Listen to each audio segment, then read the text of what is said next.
오늘 말씀의 제목은 사울의 우울증이라는 그런 제목입니다. 예전에 제가 폐가 나빠서 폐병으로 병원에 오랫동안 입원해 있게 되었을 때에 항상 제가 느꼈던 게 뭐냐면은 흑인들도 앰뷸런스를 타고 오는데도 불구하고 얼마 있지 않으면 바로 치유돼서 나가는데 저는 병이 낫지 않아서 오랫동안 너무 절망 속에 실망 속에 있었습니다. 그러면서 제가 느꼈던 게 뭐냐면은 이 병이 폐가 병이 되니까 눈에 보이지 않으니까 얼마나 낫는지를 알 수가 없는 거예요. 차라리 외적으로 병이 낫더라면 상처가 아무는 것이 보일 건데 이 내적으로 들어있으니까 전혀 보이질 않으니까 얼마나 답답했는지 모릅니다. 그 기간이 무려 만 5개월 정도 있었으니까 얼마나 고통스러운지를 모르는 것이에요. 마찬가지로 마음의 병도 마찬가지입니다. 사람은 오랫동안 마음도 병들 수 있다는 것을 인정하지를 않았습니다. 사지는 멀쩡한데 정상적인 생활을 하지 못하는 그런 사람 보고 아프다 그러면 꾀병을 부린다 이렇게 생각했습니다.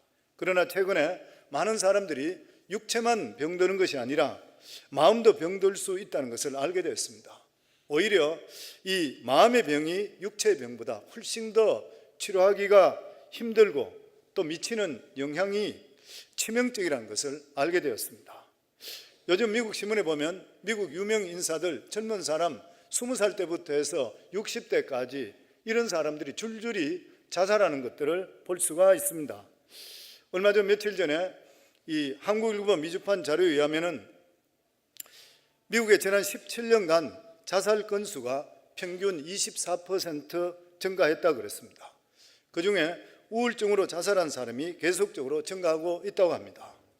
세계보건기구 WHO와 그리고 또한 하버드 대학에서 2020년도가 될 때에 인류를 괴롭히는 3대 질병 중에 하나가 우울증이라 이렇게 발표를 했습니다. 한국에도 하루 자살이 평균 34명꼴이 된다고 합니다. 매 45분마다 한 사람씩 자살하고 있습니다.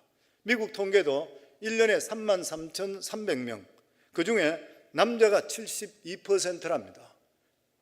16분마다 한 사람씩 자살하고 있습니다. 그런데 이 자살한 사람의 70%에서 80%가 우울증에 시달리다가 자살하고 있다고 하는 것입니다. 오늘날 대부분의 사람들은 이 증상은 여러 가지 틀린다 하더라도 우울증을 경험하고 있고 그래서 우울증을 마음의 감기라고 부르기도 합니다. 우울증은 겉으로 그렇게 드러나지를 않는데 과도한 스트레스로 인해서 정신력이 고갈되고 그리고 잘하는 집이 무너짐을 통해 결국 자기의 생명까지도 끊어버리고 만다고 하는 것입니다. 계속적으로 사무엘상을 강의하고 있습니다. 오늘 본문에 보면 사울 왕이 이런 우울증 증세가 나타납니다. 사울에게 이런 우울증 증세가 나타나게 된 것은 성경에 보면 하나님의 영이 하나님의 신이 떠나고 악신이 그를 뒤덮였다 그랬습니다. 하나님의 백성이 오랫동안 하나님 말씀에 불순종하게 될 때에 우울증 증세가 나타난다는 것입니다. 오늘 14절에 보면 여호와 영이 사울에게서 떠나고 여호와께서 부리는 악령이 그를 번뇌하게 한지라. 사울의 우울증은 하나님의 영이 그를 떠남을 통해 비롯됐습니다. 하나님의 영, 하나님의 성령인 것이죠. 믿는 자에게 성령의 은혜가 떠나게 될 때는 영적 침체가 오게 되어 있습니다. 거기다가 사울에게는 악신이 덮쳤다. 그래서 심한 스트레스 증세까지 나타나게 되었습니다. 구약에는 성령께서 우리 몸에 들어오셨다가 또 떠나기도 하셨습니다. 그래서 이 사울이 은혜가 충만할 때는 성령을 통해서 예언까지 했던 그러한 사람이었습니다. 그런데 사울이 하나님께 반복적으로 불신앙을 저지르게 됐을 때에 하나님의 영이 거기에서 떠나버렸습니다. 그랬을 때에 악사로 있었던 다윗이 사울에게 악기를 연주함을 통해서 악신이 잠시 떠나는 모습을 봤지만 나중에 히스테릭 할 때는 창을 들고 자기를 죽이려고 하는 그 모습까지 봤습니다. 그러니까 사람이 완전히 180도로 바뀌는 악신이 역사할 때는 이런 모습들을 보게 되었습니다. 그래서 이 다윗은 하나님의 성령이 떠난 사람이 어떤 모습이라는 것을 누구보다 잘 알았습니다. 그랬을 때에 이 다윗이 밧세바를 통해서 음행을 저지름을 통해, 그리고 그 남편을 교사시킴을 통해 하나님께서 나단 선지자를 보내고 그의 죄를 지적하게 될 때 그 자리에서 꿇어 엎드렸습니다. 그러고 나서 그는 엄청스럽게 자기 자신을 돌아볼 뿐만 아니라 두려워했습니다.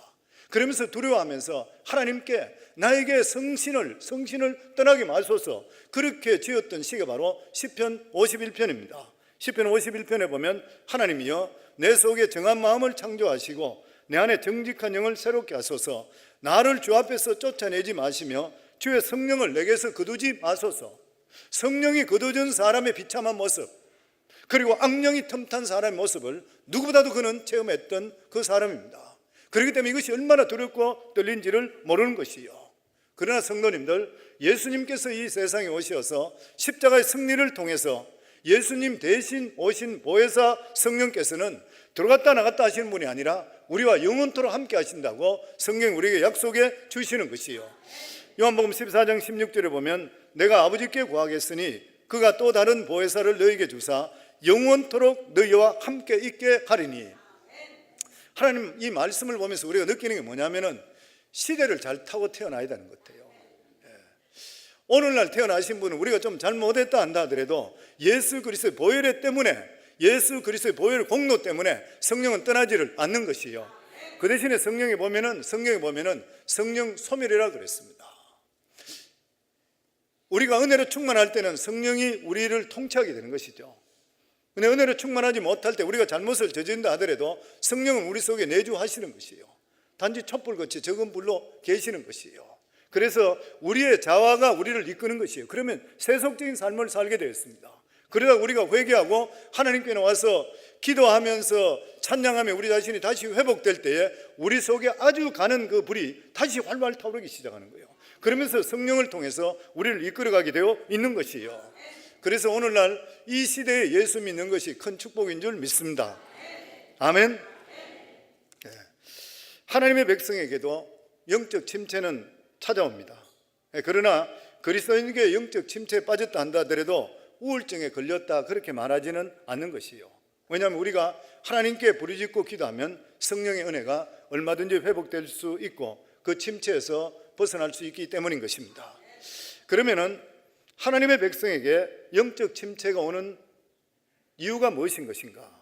몇 가지들이 있습니다만은 그 중에 가장 흔한 것이 하나님의 말씀을 오랫동안 듣지 못했을 때, 하나님의 백성에게 하나님의 말씀이라는 것은 바로 양식인 것입니다. 영의 양식인 것이요. 요한복음 6장에 보면 예수님을 생명의 떡이라 그랬어요. 하나님의 주시는 예수님이 바로 하나님의 말씀이라 그랬던 거예요. 이 말씀이 우리 속에 들어오지 않게 되면은 영적으로 빈사 상태에 빠지게 되어 있는 것이에요. 사람들이 오랫동안 음식을 먹지 못하게 되면 기운이 없고 그리고 화가 납니다. 특별히 남자들을 배고파하게 하면 자꾸 화를 내요. 배가 고프면 자꾸 화가 나는 것이에요. 하나님의 백성들도 마찬가지로 말씀을 받지 않게 될 때는 기쁨을 빼앗아가 버리고 자꾸만 화가 치밀어 오릅니다.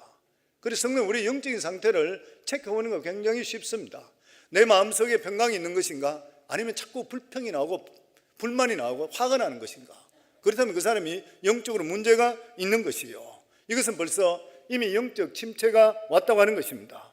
그리고 이런 상태가 오래가게 될 때는 육체적인 병도 가져오게 되어 있습니다. 오늘 산부 예배 나오시는 우리 성도님들, 예배 드린데도 불구하고 기쁨이 없으시다 그러면 자기 영적으로 지금 문제가 있는 것이에요. 내가 하나님께 나와 예배 드린데도 불구하고 내가 형식적이고 지식적으로 드려지는, 혹시나 이 중에서 잠이 온다든지 눈을 지그시 감고 있다든지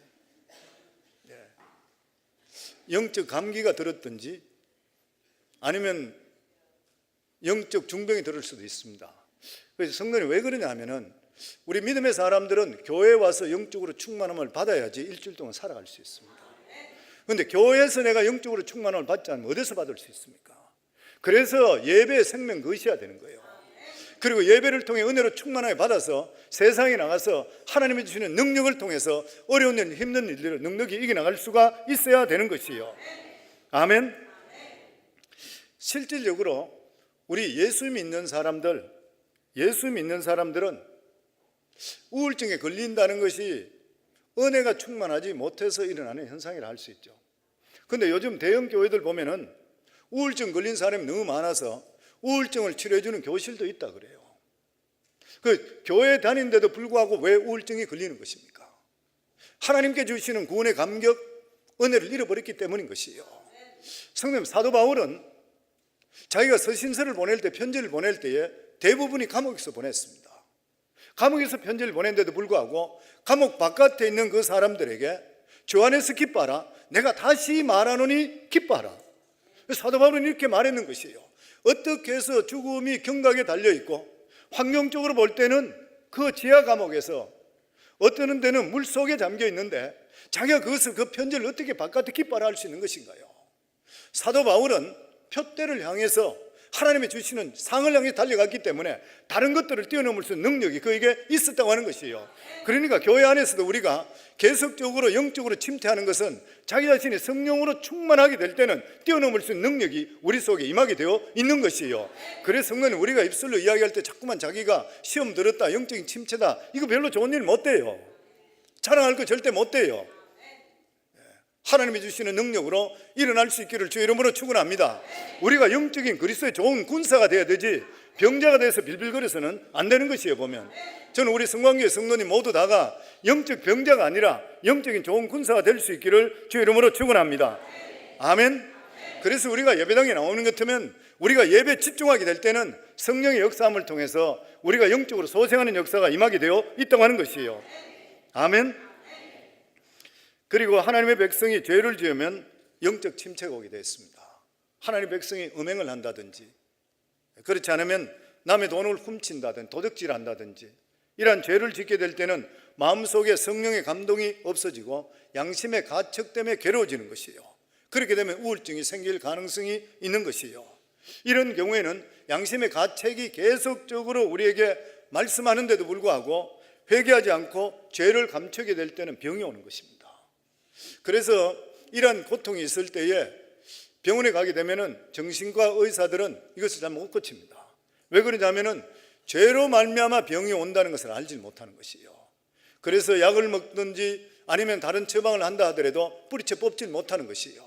이것은 반드시 우리가 하나님 앞에 나가서 회개하고 우리 삶을 돌릴 때에 우리를 괴롭히던 것이 다 돌아가게 되어 있다고 하는 것이에요. 그리고 부정직하게 될 때에 영적 침체가 올 수 있습니다. 하나님 앞에 부정직한 자, 사람 앞에 부정직하게 될 때는 자기 양심이 괴로운 것이요, 그리고 영적으로 고통을 당하게 되어 있습니다. 우리 그리스도인들의 가장 귀한 자산이 무엇입니까? 정직과 성실이잖아요. 어려도 하나님께 정직한 사람, 그리고 사람에게 정직한 사람, 결국 승리하게 되어 있는 것입니다. 제 친구 목사님, LA에 계신 친구 목사님이 보내온 그 책에 그분이 간증에 나와 있는 이야기인데, 달라스의 한 성도의 간증입니다. 옷가게를 하는 분인데 달라스 텍사스에서 장사를 하다가 장사가 잘 되지 않아서 오클라호마로 이주를 했습니다. 그런데 오클라호마는 달라스보다 더 삭막하고 그리고 생활 형편도 어렵고 한인도 인구도 적었습니다. 이주하다 보니까 훨씬 더 힘들었습니다. 후회가 되었습니다. 그런데 그래도 자기는 예수를 아는 사람이라 내가 달라스에 있을 때는 그렇게 신실하게 살지 못했지만 가만히 보니까 여기서 자기가 망할 것 같더래요. 그러니까 2판 4판 망할 거 하나님 말씀대로 한번 살아보자. 그래서 이분이 4가지를 작정을 했습니다. 사업을 하면서. 그 첫째가 뭐냐면은 옷 파는데 짝퉁 상품은 다 그 자리에 버려버렸대요. 근데 일반적으로 옷 팔 때 짝퉁들 파는 게 수입이 좋답니다. 근데 그걸 다 버려버렸어요. 그리고 두 번째가 주일에 문을 닫았습니다. 주일은 하나님의 날이라 선포해버리고 문을 닫아버렸어요. 셋째가 세금을 한 푼도 안 속이기로 작정을 했습니다. 성도님, 정말 조그마한 소기업 하시는 이런 분들이 세금을 100% 다 내는 거 결코 쉽지 않습니다. 왜냐하면 인건비로 그냥 살기 때문에 세금 다 내고 나면 실제로 직장 다니는 것보다 별로 남는 것 같지도 않은 것이에요. 그런데 이분이 작정을 했습니다. 나는 100% 세금 보고 그대로 하리라. 그리고 4번째가 얼마를 벌든지 나는 온전한 11조 할 것이라.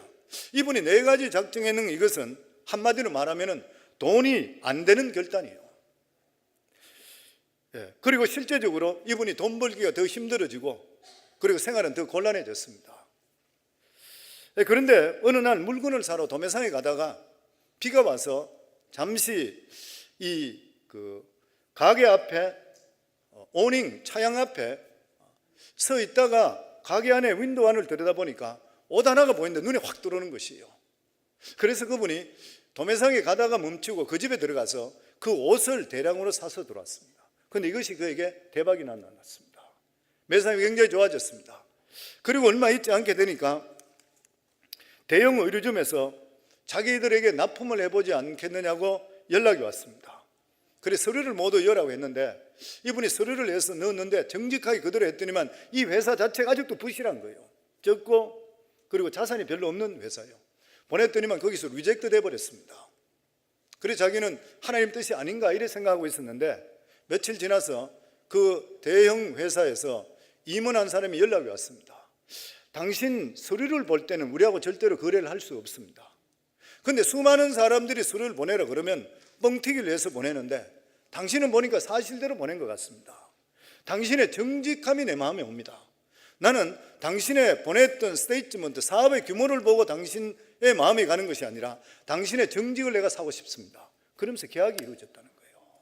그리고 나서 대량으로 물품을 받아서 그리고 팔기를 시작하고 했는데 그 목사님 간증에는 지금 달라스와 오클라호마에서 최대 의류업체가 됐고 그리고 전체 한인들 사업하는 사람 치고 11조를 최고 많이 하게 됐대요. 성도님들, 우리 예수 믿는 사람들은 하나님 앞에 첫 번째 정직하셔야 되고 사람 앞에 정직할 수가 있으셔야 돼요. 하나님 앞에 정직한 것이 무엇이에요? 돈 버시려고 그러면 물질로 바로 정직하셔야 돼요. 성도님 11조 하시는가요? 아직 신앙이 안 따라가고 이런 분들은 11조에 시험 드실 필요 없습니다. 그런데 신앙생활 오래 하신 분이든지 아니면 예전에 하다가 지금 안 하시고 이런 분들은 11조 정확하게 다시 돌아가셔야 됩니다. 왜냐하면 성경에 보면 도덕질 중에서 11조가 하나님 걸 도덕질한다고 그랬거든요. 하나님 것을 도덕질하고 복을 받을 수 있겠습니까? 사람 것을 도덕질해도 못 받는데 성경이 말라기 3장 8절에 보면 사람이 어찌 하나님 것을 도적질하겠느냐 그러나 너희는 나의 것을 도적질하기도 말하기를 우리가 어떻게 주의 것을 도적질하려니까 하는도다. 이는 곧 11조와 봉헌물이라. 믿음이 적은 분들은 제가 지금 말씀드린 거 마음이 너무 부담 갖지 마세요. 때가 되면 하시면 돼요. 근데 혹여나 신앙생활 오래 했는데도 불구하고 아직까지 하지 못하는 분들은 자기 자신을 돌아보셔야 됩니다. 그렇지 않고는 우환이든지 어려움이나 내가 정말 급할 때 하나님께 매달리게 될 때에 하나님께 무엇을 내놓을 수가 없어요. 성도님, 우리가 믿음으로 의롭게 되는 것이지 행위로 의롭게 되는 것은 아니에요. 그럼에도 불구하고 우리가 하나님께서 기도할 때에 하나님께서는 항상 순종에 대해서 하나님께서 말씀을 계속하고 있잖아요. 내가 하나님 말씀에 얼마나 순종하고 있냐 너무 중요한 일입니다. 내가 하나님 앞에 기도할 때 떳떳할 수가 있어야 되잖아요. 신앙생활도 하나님께 나와서 떳떳하게 하셔야 되고 우리 교회 안수 집사님도 저희가 몇 분을 세웠습니다. 지난번 한 5년마다 한 번씩 저희들 세우잖아요. 그 제가 안수 집사님 보고도 세울 때에 서명하라 그래요. 우리는 아무리 적게 오더라도 일주일에 3번 정도는 공예배 예배오겠습니다. 11조 온전하게 하겠습니다. 교회 어떤 모임마다 오겠습니다. 이렇게 서명하라 그래요. 그리고 제가 이야기하는 것이 만약에 지킬 수 없거든 하지 마세요 그래요. 하지 마라 그래요. 그건 제가 보니까 대부분 하는데 그중에 눈에 잘 안 보이는 분도 있는 것 같아요. 왜냐하면 하나님 앞에 바로 못 서는 거거든요. 우리 삶 속에 제일 중요한 게 뭐예요? 하나님 앞에 정직해. 목회자도 마찬가지잖아요. 목회자도 마찬가지인 것이 하나님 앞에 정직한 거잖아요. 이게 매일 싸우는 것이잖아요. 그러니까 성도님들, 우리 삶 속에 하나님과 사람 앞에 정직하게 될 때 내 마음속에 기쁨이 넘칩니다. 이런 것들이 나에게 자꾸 양심을 찌르기 시작할 때는 자신이 없고 신앙생활에 기쁨이 없어지는 것이에요. 그러다 보면 괜히 주위 사람 붙들고 불평하게 되고 교회를 불평하게 되고 그런 경우들이 생길 수가 있는 것이에요. 보면 저는 우리 성관계 성도님 모두 다는 하나님과 사람 앞에 정직하기를 주 이름으로 축원합니다. 그리고 하나님의 백성이 오랫동안 말씀에 불순종해서 이 남을 미워하기나 자신을 용납하지 못할 때는 우울증이 올 수 있습니다. 특히 어렸을 때에 상처를 받는 그 마음, 남을 용서하지 못했던 것, 이러면 오래 가서 자신에게 병이 들 수가 있습니다. 결국 우리가 다른 사람을 용서하는 것은 그 사람을 위해서라기보다 자기 자신이 살기 위해서 용서하셔야 돼요. 로마 12장 19절을 보면 내 사랑하는 자들아 너희가 친히 원수를 갚지 말고 하나님의 진노하심에 맡기라. 기록되었으되 원수 갚는 것이 내게 있으니 내가 갚으리라. 주께서 말씀하시니라. 내 마음속에 남을 미워하면서 하나님께 기도드리면 성령 그것이 해결되기 전까지는 기도 응답 못 받습니다. 예전에 우리 교회 성도님 중에 한 분이 결혼하고 나서 어머니와 관계가 틀어졌어요. 친정 어머니하고. 그런데 우리 교회 와서 은혜를 많이 받으시고 나서 상담했는 거예요. 제가 지금까지 몇십 년 동안 어머니를 못 봤습니다. 어머니만 만나면 싸웠습니다. 어머니 너무 미워요. 싫어요. 그런데 지금 은혜를 받고 나니까 기도할 때마다 성령께서 자꾸만 어머니에게 회개하라는 거예요. 어떻게 하면 좋습니까? 그러더라고요. 그래서 회개하세요. 성령께서 근심을 시킬 때는 해결되면 다른 일이 분명히 문제가 해결되고 하나님의 뜻이 있습니다. 그런데 그분이 하는 이야기가 뭐냐면은 내가 만약 회개하게 되면 회개하더라도 어머니가 안 받아주면 어떡하냐는 거예요. 두렵다는 것이에요. 그래도 먼저 하세요. 그래서 어머니에게 연락했더니만 원래 어머니와 딸 관계야 오해됐다 하더라도 누구든지 먼저 풀면 하나 되잖아요. 순간적으로 하나 돼버렸습니다. 그러고 나서 교회 왔는데 얼굴이 180도로 바뀌었어요. 평안함이 있고 기쁨이 넘치게 됐어요. 저는 그분 하는 일마다 형통해질 줄을 믿습니다. 하나님께서 우리에게 그런 마음을 주셨을 때에 그 말씀대로 순종할 때는 하나님의 놀라운 역사가 우리 속에 분명히 임할 줄을 믿습니다. 그리고 때로는 우리가 쉬지 않고 과중하게 하나님의 일을 할 때도 일시적으로 우울증이 올 때가 있습니다. 바로 엘리야가 그랬습니다. 그는 쉬지 않고 바알의 세력과 대적했습니다.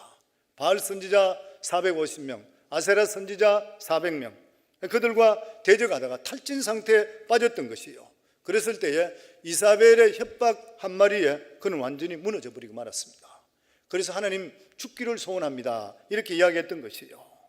위대한 선지자도 무너질 수 있다는 것이요. 예전에 세계 최대 교회에 있었던 조영기 목사님 간증을 들은 적이 있는데 그분도 심한 스트레스로 자살을 생각한 적이 있었다 합니다. 여의도 순복음교회를 지을 때에 제1차 오일 쇼크가 일어나게 되었고 은행들은 문을 닫고 직장을 잃고 돈은 없고 그리고 공사는 시작됐는데 줄 돈이 없었던 것이에요. 한 푼도 없었다고 합니다. 그러니까 일하는 노동자들, 일꾼들이 벽돌을 들고 와서 돈 내놓지 않으면 죽인다 그러는 바람에 여의도에서 마포까지 도망쳤대요. 그러면서 자기 아파트에 들어갔을 때 집에서도 짜증스럽고 그러니까 자기 아파트에서 뛰어내리면 너무 기분이 좋겠더래. 죽어버리면 끝날 거라 생각했대요.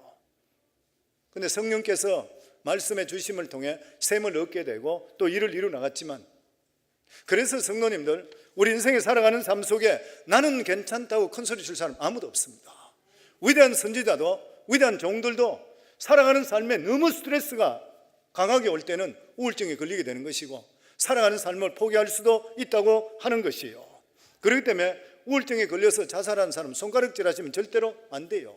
비난해서 안 되는 것입니다. 이런 현상을 볼 때에 우리 모두 다가 하나님 앞에서 너무나도 연약한 사람이에요. 그래서 성도님 우리 예수 믿는다 하더라도 큰소리 칠 거 하나도 없어요. 그리고 지금 믿음이 끝까지 간다고 장담할 사람도 아무도 없는 것이에요. 그래서 우리 자신들을 끊임없이 말씀으로 치고 그리고 기도로 하고 이렇게 해서 우리 자신을 하나님 앞에 바로 설 수가 있으셔야 되는 것이에요. 사울은 애초에 준비가 덜 된 상태에서 왕이 되었습니다. 그는 늘 자격지심이 있었습니다. 누군가가 자기 왕자를 빼앗아갈까 불안해했습니다. 그리고 사울은 하나님 말씀을 멀리하고 인간적인 노력으로 왕의 자리를 지키려고 했습니다. 그러니까 언제든지 불안했던 것이요. 더더욱이나 그는 사무엘을 통해서 왕의 자리에서 폐위 소식을 들었을 때에 그는 더 불안했습니다. 사울에게서 성령의 감동이 떠난 것은 아멜렉 전투 이후였습니다. 그런데 사무엘에게 하나님이 그를 버렸다는 선언을 듣게 되자 그는 극도로 불안했고 그리고 초조했고 나중에는 히스테리 증세까지 나타나게 되었습니다. 그렇기 때문에 창을 들고 나서 악사에게 노래하는 자들에게 던져서 죽이려고까지 했던 것이요. 사울은 이런 정세를 치료받기 위해서 영적인 지도자 사무엘을 찾아가든지 아니면 하나님 전에 나가서 통회하고 잡아가고 기도해야 되는데, 이미 이 사울은 자기 자존심 때문에 사무엘 찾아가지 못했고 영적으로 바닥을 쳤기 때문에 하나님의 살아계심을 체험하지를 못했던 것이요. 그러니까 성전에 가서 기도하지도 않았는 것이고 신하들의 말을 듣고 악사를 부릅니다. 오늘 15절 16절을 보면 사울의 신하들이 그에게 이르되 보소서, 하나님께서 부리시는 악령이 왕을 번뇌케 하온즉 원하건대 우리 주께서는 당신 앞에 모시는 신하들에게 명령하여 수금을 잘 타는 사람을 구하게 하소서. 하나님께서 부리시는 악령이 왕에게 이를 때에 그가 손으로 타면 왕이 나으니라 하는지라. 음악도 효과가 있습니다. 그런데 일시적입니다. 우울증이 치료되려면 상처받은 자신을 먼저 용서할 수 있어야 되고 자기를 사랑할 수 있어야 치유가 되는 것이에요. 음악은 하나의 진통제와 같이 들을 때는 좋지만 지나고 나면 또다시 정상이 다시 나타나게 되어 있는 것이죠. 그러면 17절에 18절에 보면 사울이 신하에게 이르되 나를 위하여 잘 타는 사람을 구하여 내게로 데려오라니, 소년 중 한 사람이 대답하여 이르되 내가 베들레헴 사람 이새의 아들을 본즉 수금을 탈 줄 알고 용기와 무용과 구변이 있는 준수한 자라, 여호와께서 그와 함께 계시더라 하더라. 우리가 보통 생각할 때에 다윗이 정계의 두각을 나타내는 것이 골리앗을 죽이고 나서 두각을 나타냈다, 그때 처음으로 등장했다, 이렇게 생각합니다. 그렇지 않습니다. 다윗이 나이가 더 어렸을 때에 사울이 지금 귀신의 악령에 서 있을 때에 신하들의 말을 듣고 나서 악사를 데려오라, 기타 잘 치고 유명한 악기 다루는 사람을 데려오라 했을 때 다윗이 뽑혀갔습니다. 다윗은 훨씬 어릴 때부터 악사로 뽑혀갔던 거죠. 그런데 악사였기 때문에 별로 주목을 받지를 못했던 것이에요. 그러니까 우리가 이것을 보면서 아는 것이 뭐냐면은 시골에 베들레헴에 묻혀있던 사람이에요. 시골에 무명으로 묻혀있던 사람이 사울의 우울증을 통해서 정치계로 두각을 나타내게 등장하게 됩니다. 저는 이 말씀을 보면 느끼는 게 뭐냐면은 사울의 우울증이 아니었더라면 다윗은 데뷔할 수가 없었을 것이요. 그래서 하나님의 사람들에게 위기는 기회가 되는 거예요. 성도님들, 아주 지금 현재 힘든 경우가 있습니까? 믿음 안에만 들어오시게 되면은 위기가 기회로 바뀔 줄을 믿습니다. 아멘. 그래서 너무 스트레스 받지 마셔야 돼요. 우리 삶 속에 어려움을 겪지 못하시면 진짜 하나님을 잘 못 만나요. 그리고 어려움 가운데서 말씀 안에 살아보셔야지 하나님의 살아계신 걸 체험하시게 되어 있어요. 좋을 때 하나님 만날 수 있습니까? 극히 드문 일입니다. 어려움이 올 때 하나님 만날 수 있어요. 그래서 하나님께서는 사울의 우울증을 통해서 다윗을 기회를 주시는, 불러내시는 것입니다. 그래서 성도님, 우리가 늘 말씀드릴 때 그런 말씀 드리죠. 보면 우리가 어떤 어려움이나 상황이 있을 때도 불구하고 하나님 말씀 보면 항상 기뻐하라, 쉬지 말고 기도하라, 범사에 감사하라 그랬다고. 그래서 성도님들께서 진짜 내 생각대로 안 되고 망하는 일이 있는데 하나님께 감사하는가요? 성도님 겪어봤습니까? 사업을 하는데 내 마음대로 안 되고, 가게를 개혁했는데도 안 되고, 뭔가가 내 생각대로 하나도 안 되는데도 불구하고 우리 성도님 감사해 보시는가요? 내 자식들이 내 마음대로 안 되는데도 불구하고 하나님 말씀이기 때문에 감사해 보시는가요? 정말 하나님을 체험하시려 그러면 내가 어렵고 힘든 일이 있을 때에 말씀으로 돌아가셔서 하나님 말씀대로 해보셔야 돼요. 그러면 하나님 살아계신 거 반드시 체험하게 되어 있습니다. 그렇지 않고는 비상적인 지식적인 이런 신앙으로 끝나버려요. 성도, 우리가 예수 믿는다는 것은 살아계신 하나님을 우리가 믿기 때문에 예수를 믿잖아요. 보면 그 예수를 믿는다 그러면 내 삶 속에 어떤 어려움이나 힘든 일이 있다 한다 하더라도 하나님께서 하라 그래서는 그 말씀을 할 수가 있어요. 망하는 한이 있더라도, 죽는 일이 있더라도 하나님 절대 안 죽여요. 말씀대로 살면 절대 안 망하게 해요. 그런데 그 말씀을 따를 때는 망한 것 같이 바닥까지 내려가요. 보면은 사업이 망할 때도 있어요. 근데 성도님, 진짜 우리가 예수 믿는, 내가 바로 믿는데 진짜 예수 바로 믿고 믿음 안에 살면 엎어지고 넘어지더라도 하나님 이렇게 세워주시게 돼요. 있어요. 망하고 망하고 싶어 누구 말대로 약을 쓰더라도 안 망해요. 그럼에도 불구하고 우리 삶 속에 하나님의 말씀을 체험하려고 그러면은 어려운 일들 속에서도 말씀 부여잡으시고, 우리 성도님들 지금까지 이걸 사는 분도 있겠지만 오늘부터라도 안 될 때도 뭐라고요? 감사. 망할 때도 할 수 있는가요? 진짜 해보세요. 내가 아무리 어려움이 있더라도 하나님 이 가운데 섭리가 있는 걸 믿습니다. 감사하는 순간부터 하나님께서는 반드시 역사하십니다. 하나님 말씀은 살았고 운동력이 있어요. 그리고 하나님은 살아 계신 분이에요. 어제나 오늘은 영원토록 오늘도 이 자리에 와 계시는 분이에요. 우리가 그것을 믿지 못하면 예수 믿고 구원받는 것도 거짓말이에요. 성도님들, 예수 믿고 구원받는다는 자체가 하나님이 살아있다는 것을 우리가 있는 것을 근거로 해서 우리가 믿는 것이잖아요. 그런데 왜 하나님 말씀을 안 믿는 거예요? 하나님 말씀 따라하면 그대로 따라 하셔야 되잖아요. 그러면은 하나님 말씀을 체험하게 될 때에 살아계신 걸 알게 되고, 어려움이나 힘든 일이 있을 때도 얼마든지 그 말씀을 통해 뛰어넘는 능력이 우리에게 주시는 거예요. 그럴 때 하나님이 주시는 평강이 있는 것이고 감사가 있는 것이요. 저는 우리 성광교회 성도님들이 남이 믿는다니까 그냥 하나님 믿는 그런 하나님이 아니라 살아계신 하나님의 내 속에 체험할 수 있기를 주 이름으로 축원합니다. 아멘. 그러면 우울증이 걸렸을 때에 우리가 어떻게 처방해야 될 것인가? 엘리야가 우울증에 걸렸을 때 하나님께서 어떻게 처방했습니까? 하나님께서 엘리야 보고 와서 네가 선지자가 꼴이 무엇이냐 이렇게 말씀 안 하셨어요. 천사를 보냈습니다. 그리고 어루만져 주었어요.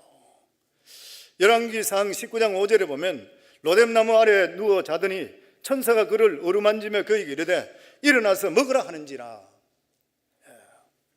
완전히 탈진하고 자포자기에 해서 로뎀나무 안에 누워 자고 있는, 일어날 힘도 없는 그에게 와서 천사들이 와서 어루만지는 것이에요. 엘리야 일어나서 먹으라, 쉬어라. 계속 그런 이야기 했습니다. 그래서 성도님들, 우울증에 걸리든지 스트레스가 잔뜩 쌓여있는 사람에게는 당신 왜 이러냐, 믿음의 사람이 아니냐 이렇게 이야기하시는 것이 아니라 그 사람을 위로해 주시고 그 사람을 자꾸만 쓰다듬어 주셔야 돼요. 이것이 남편일 수도 있고 아내일 수도 있고 셀 목자일 수도 있습니다. 위로해 줄 수가 있어야 돼요. 선생은 필요 없습니다. 교훈도 필요 없는 것이요. 완전히 스트레스로 무너지려는 사람, 성도님, 우리 인간은 하나님의 형상과 모형으로 지음받았기 때문에 사랑을 받지 못하면 절대로 못 삽니다. 왜냐하면 하나님 자체가 사랑인 것이요. 그래서 우리 자신들은 사랑을 받아야 되기 때문에 누군가가 어려움이 있을 때에 말로서 그 사람에게 그냥 좋은 말을 해주는 게 아니라 믿음의 말을 해주시고 그에게 일어날 수 있도록 자꾸 쓰다듬어 주시고 위로해 줄 수 있기를 주 이름으로 축원합니다. 아멘. 그리고 스트레스나 이러한 우울증에 해방되기 위해서는 기분 전환을 위해서 운동하는 것이 좋다 그래요. 동의보감에 보면 건강을 위해서 3보가 있다고 합니다.